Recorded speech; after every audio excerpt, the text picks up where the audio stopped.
क्या आप इनको जानते हैं? फोटो देखिए जरा। इनका नाम है अदिति मिश्रा। ये जेएनयू की स्टूडेंट यूनियन की प्रेसिडेंट चुनी गई है इस बार। जैसा कि आप लोग जानते होंगे कि जेएनयू में लेफ्ट पार्टियों ने पूरा चारों के चारों सीटों पर दखल कर लिया है।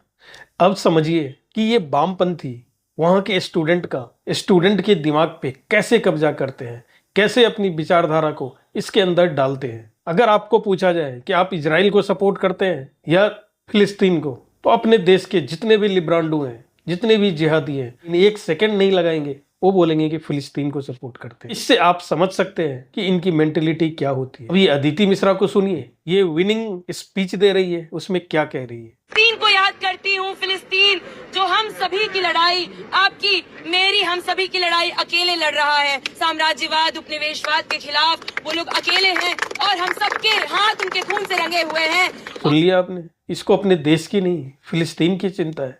फिलिस्तीन जो हमास को सपोर्ट करती है उसकी चिंता है इसको। अब सोच लीजिए कि इनके दिमाग में जहर कैसे भरा हुआ है। अब ये जब आगे जाएंगे, कहीं पे भी देश में रहेंगे, किसी भी डिपार्टमेंट में रहेंगे, कुछ भी काम करेंगे, वहां पे ये यही जहर फैलाएंगे जो वामपंथी इतने सालों से करते हुए आ रहे हैं। भगत सिंह का आजकल ये लोग बहुत नाम ले रहे हैं, जबकि ये वामपंथी भगत सिंह को तो आतंकवादी मानते थे। लेकिन हमारे वीर सावरकर उनके लिए क्या कह रहे हैं, सुनिए जरा। हमें शर्म आती है ऐसी सरकार की सरकार में है हम, जो अपनी क्रांति की विरासत भूलकर, भगत सिंह की विरासत भूलकर, सॉरी सावरकर की विरासत को अपनाता है और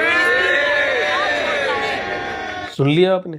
देश के अंदर दंगा फसाद फैलाने में ये सबसे आगे रहते हैं। माओवादी इन्हीं के देन है। नॉर्थ ईस्ट में जो भी हो रहा है, मणिपुर में कांड हो रहा है, उसको सपोर्ट करने वाले ये लोग हैं। अभी जो सोनम वांगचुक जो लद्दाख में किया है, उसके भी सपोर्ट में ये है। देखिए क्या बोल रही है। यहाँ से मैं हिंदुस्तान में तमाम संघर्ष कर रहे लोगों को, तमाम नॉर्थ ईस्ट से लेकर लद्दाख में और हमारे सेंट्रल इंडिया में जो अपने जल जंगल जमीन के लिए जो लोग लड़ रहे हैं, 1-1 रुपए में जमीनें बेची जा रही हैं अडानी और अंबानी को, निहत्थे लड़ रहे हैं और स्टेट के खिलाफ लड़ रहे हैं जो बिल्कुल भी तरस नहीं खाता है।